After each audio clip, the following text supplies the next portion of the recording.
Good afternoon, ladies and gentlemen. I am very happy to speak on the topic road less travel. And I thank our President Rakesh Kasanji and the organizers of this happy zone for the opportunity that they given to me. Actually, this topic was suggested by our President Rakesh, and it was pressed by our organizing secretary Sanjay. I am very grateful for them to have given me this topic because I learned so much in the process of making this talk, and I really enjoyed it. The words road less traveled and the poem from which it came, The Road Not Taken, comes from this poem.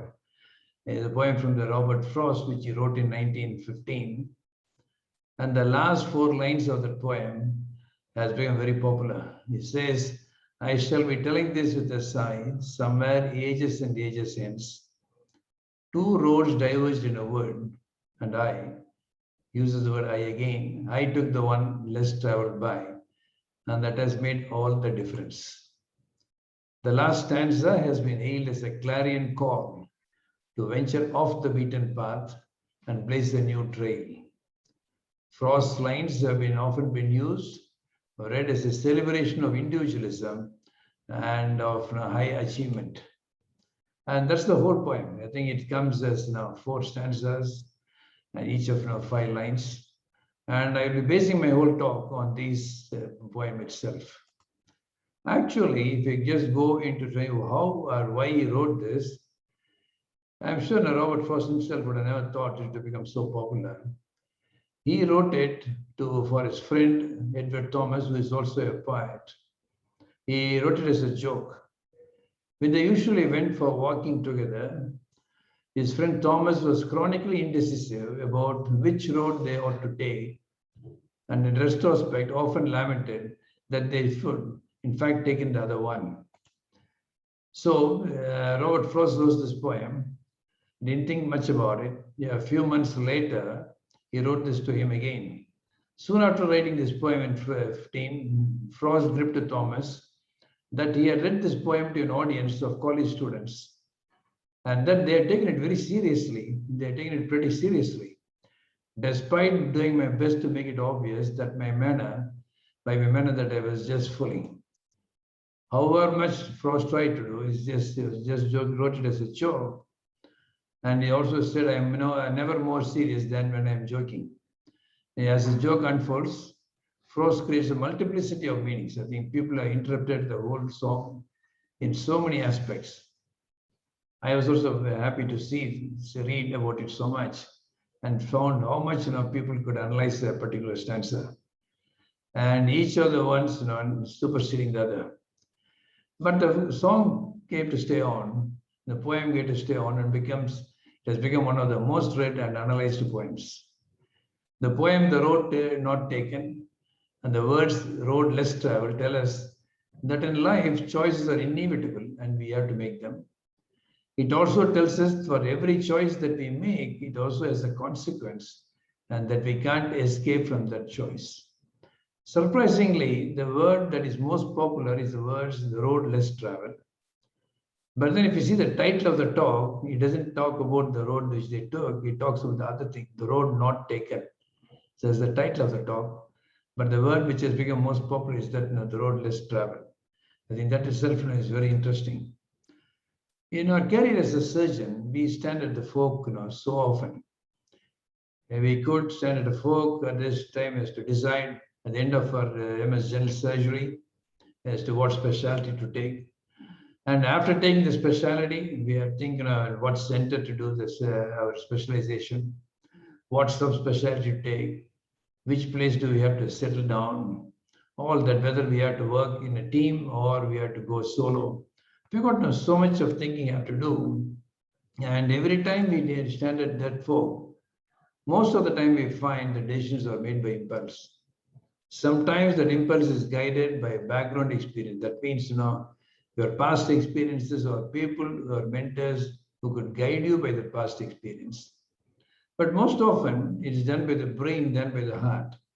By brain, I meant what's the economical consequences or the family's consequences. That's most of the times it's done by the brain than by the heart. But sometimes, rarely, some people make the decisions by the heart. And when they do it by the heart, there is a purpose behind it. And one might have to take a road less traveled to achieve that purpose.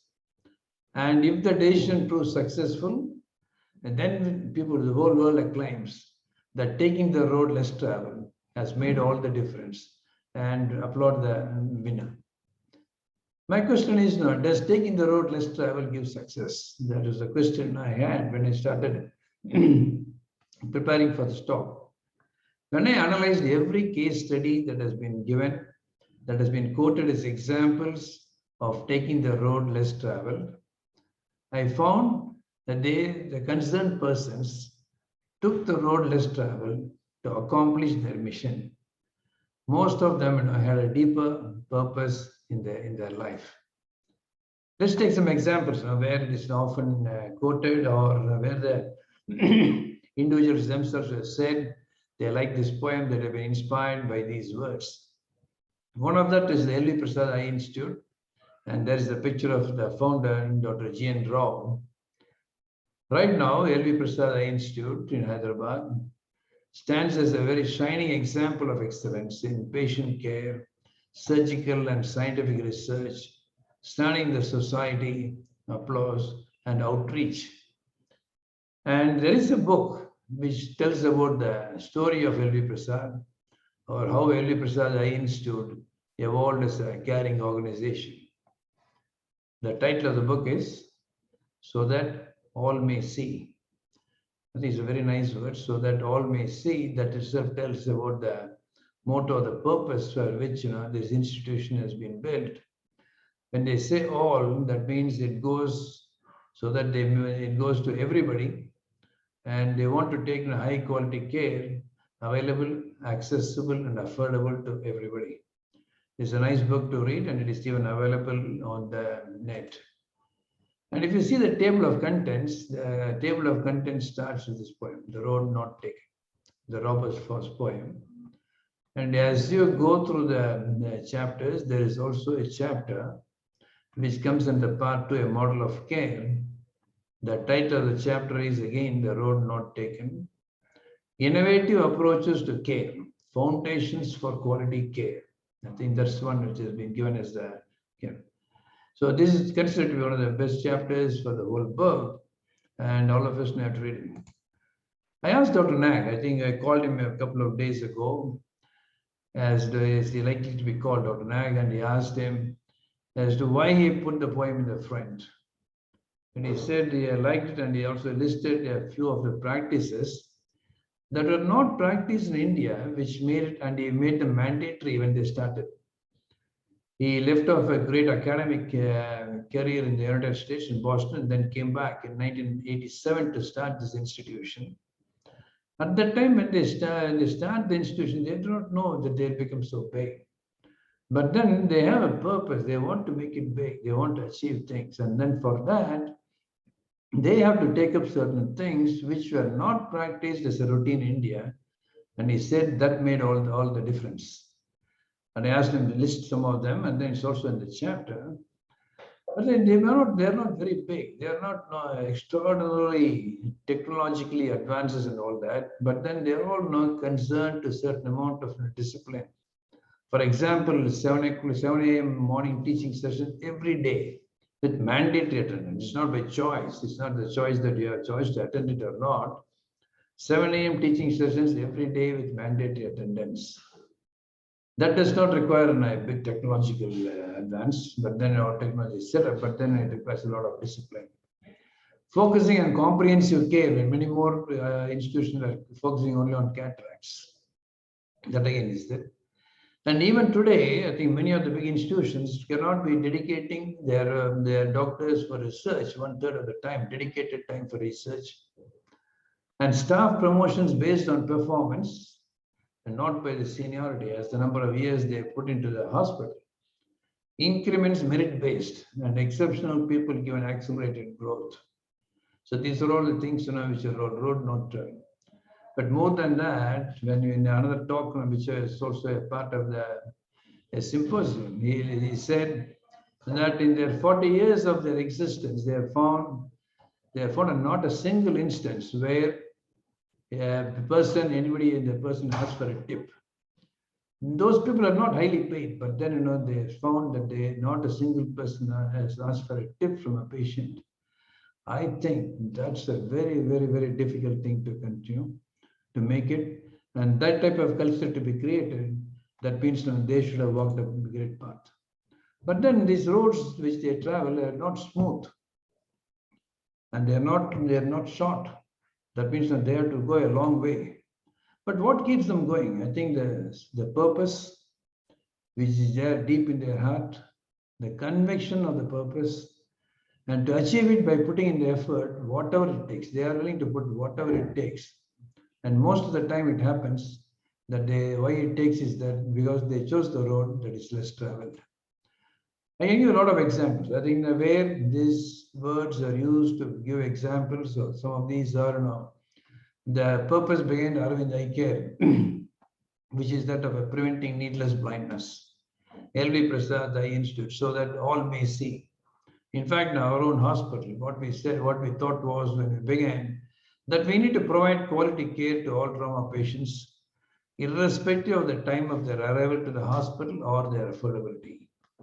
We thought because whether they arrive on a Wednesday morning or a Saturday evening, the need of the patient does not change. I think we need to rise up to the occasion to provide such quality care. I feel that is not the road that less traveled that makes the difference, but the men took the road less traveled to achieve their purpose. And in retrospect, once success is achieved, the decision to take that road less traveled is hailed. Let's take some more examples of I'm very fond of the Tata stories. I like to tell two stories from the Tatas. One is that of the Tata Steel Saga. At the age of 43 in 1882, Jamshedji Tata, he wanted to build a steel industry, but then nothing worked. The rules of the government and then the conditions of the the British regime, nothing was moving on, and he just found that he cannot do that. But then he has not left that idea, he has not left that flaming burn in him. For the next 17 years, it said that he maintained a book of cuttings on all minerals available in India. Whenever something was published about the mineral find or something mineral need or something in India, he maintained a book of the cuttings for the next 17 years. A steady flame burnt in his heart before the blast furnaces were to be lit in Jamshedpur. When things became a little better, he traveled to London and then met the Secretary of State for India. And after getting the consent, he met so many engineers and then said, "Would you please help me to start a steel?" I think they are really very surprised that an Indian should be asking this. They had to brave the jungle. I think they narrowed down the area, what's now is Jamshedpur. It wasn't easy. They had to brave the jungle, they had to brave the financial world. And more important than that, they had to brave the skeptics. At that time, when somebody told the Tatas are trying to make steel for the British rail, I think they could do it, even the rails could run on that. The Chief Commissioner of Indian Railways at that time, Sir Frederick, got said, "Do you mean to say that Tata has proposed to make steel rails to British specifications? Why, I will undertake to eat every pound of steel rail they succeed in making." I don't think there could have been any rude remark like this. But then they took it on, and what really happened, the blast furnaces came up. I think they all came up, and then the steel was produced. The highest quality was produced. And a tribute for the persons who made this possible and who took the road less traveled was made by none other than our Prime Minister Jawaharlal Nehru. He gave this talk at Jamshedpur. He gave this on the occasion of the Golden Jubilee of the Tata Steel. At that time, Jamshedji was not there. And then talking about him, he said, "It's very easy for those of us who think in terms of today to belittle what has been done by those who preceded us, not realizing the conditions under which they lived and worked. When you have to give a lead in action, in ideas, a lead does not fit with the very climate of opinion. That's true courage, physical, mental, or spiritual. Call it what you like. And it is this type of courage and vision that Jamshedji Tata showed And it is right that we should honor his memory and remember him as one of the big founders of modern India. I think it was a great successful venture. I think every one of us know. And then take the next other example of one of his successes, J.R.D. Tata. That's the pilot license of J.R.D. Tata. And you'll find that his license number is 1, stating that he was the first person to get the flying club to get the license in India. That is his flying club license. And not only he made that memorable first flight from Bombay to Karachi, but then he reenacted the flight even in his golden jubilee. I think he made it. That was the taking to the skies. I think if you ask them why they did it, I think they just want to do it. There may not be any particular reason why people should do it. And in addition to doing that, they provided a wings for a nation in the creation of the Air India. These are all inspirational things to find as to that we should also be thinking really big, that you have to think beyond yourself.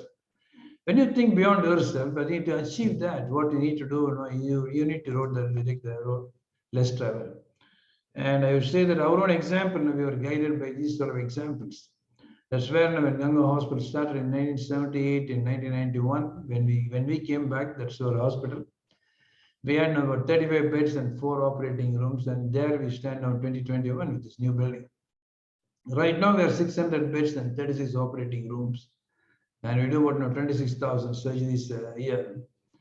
If you ask us now as to what made this possible, I would not say that instead of the hard work and all that, but then the principle that we really had, that every person who comes to a hospital must get the best of the quality of care, irrespective of the time of his arrival to the hospital or his affordability. I think that was the one which was guiding principle. Once you have that and you try to reach it, automatically all the other things come up. And we also made an effort to come to the skies.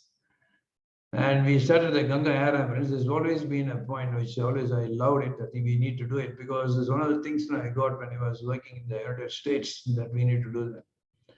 And in fact, we got the helicopter. We got the helicopter released, and our own Air Marshal Begel, who helped us to get our Air Chief of the Indian Air Force at that time, Air Chief Marshal Tanoa, to inaugurate our air ambulance at the time when we got it.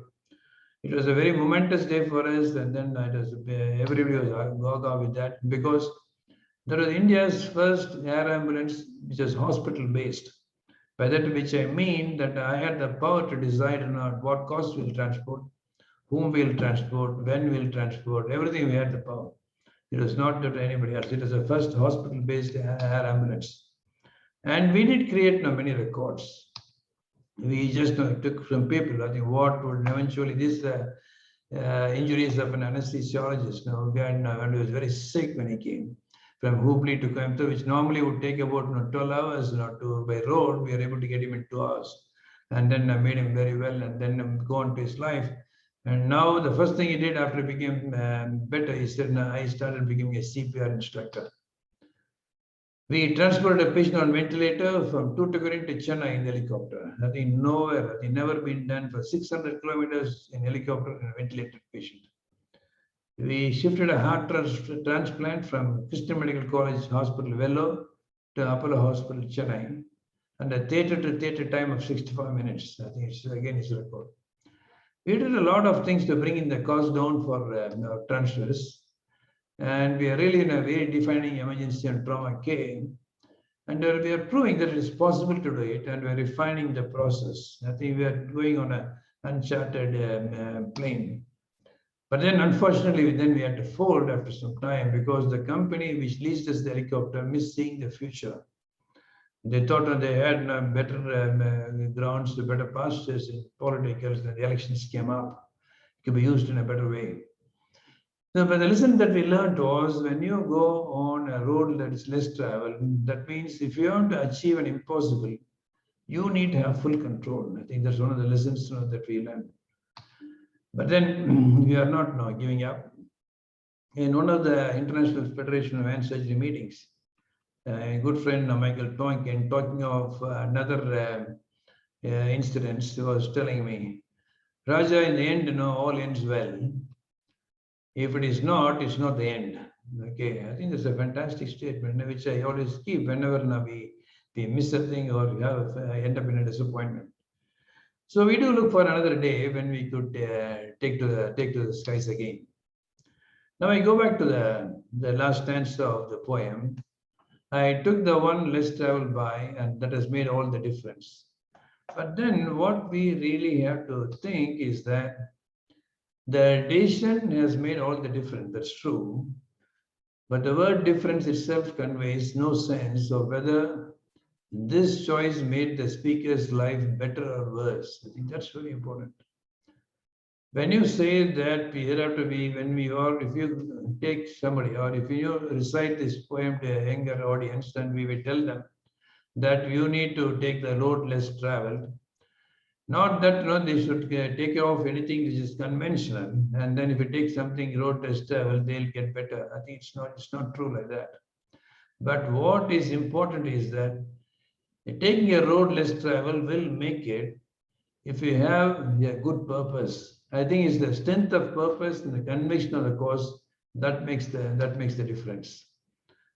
In another of the stanzas, it says, I kept the first for another day.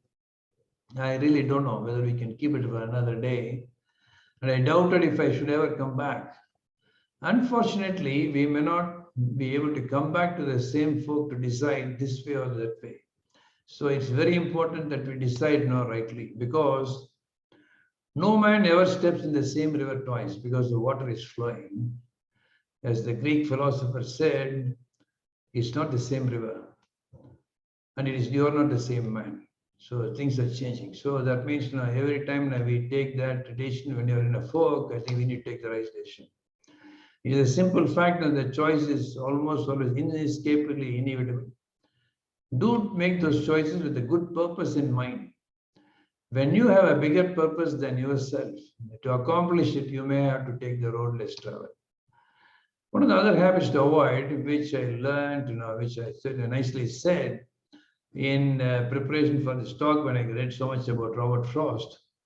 Robert Frost said that Thomas would often choose one fork in the road because he was convinced it would lead them to something, perhaps a patch of rare wild flowers or a particular bird's nest. When the road failed to yield that hope for rarities, Thomas would rue over his choice, convinced the other road would have doubtless led to something better. To this, Robert Frost in a small letter told him, hey, Thomas, no matter which road you take, you'll always sigh and wish you had taken another. I don't think we should be in such situations, because life can only be understood backwards, but then we need to live forwards. I think we need to look forwards and go ahead. My feeling on reading this poem and then these words is that when we see an example of an individual's success due to taking a road less traveled, I am sure the person would have tried, or is capable of trying at least, 3 other roads rarely traveled. And the ability to sustain and keep working for the purpose which burns in their heart is what that counts. Our purpose, ladies and gentlemen, as surgeons, we have great power to make a difference. Anybody, I think what could block any person's progress in life, however capable or however rich or however passionate one can be, is ill health. And we have the power to put these people back on the road again to make a difference. And let's enjoy doing it every day and be grateful to God for having given us the power to do it. To achieve our purpose, I think when you have a bigger purpose, I think we can boldly have bigger purposes. We shouldn't be afraid to take the road less traveled. Thank you, ladies and gentlemen.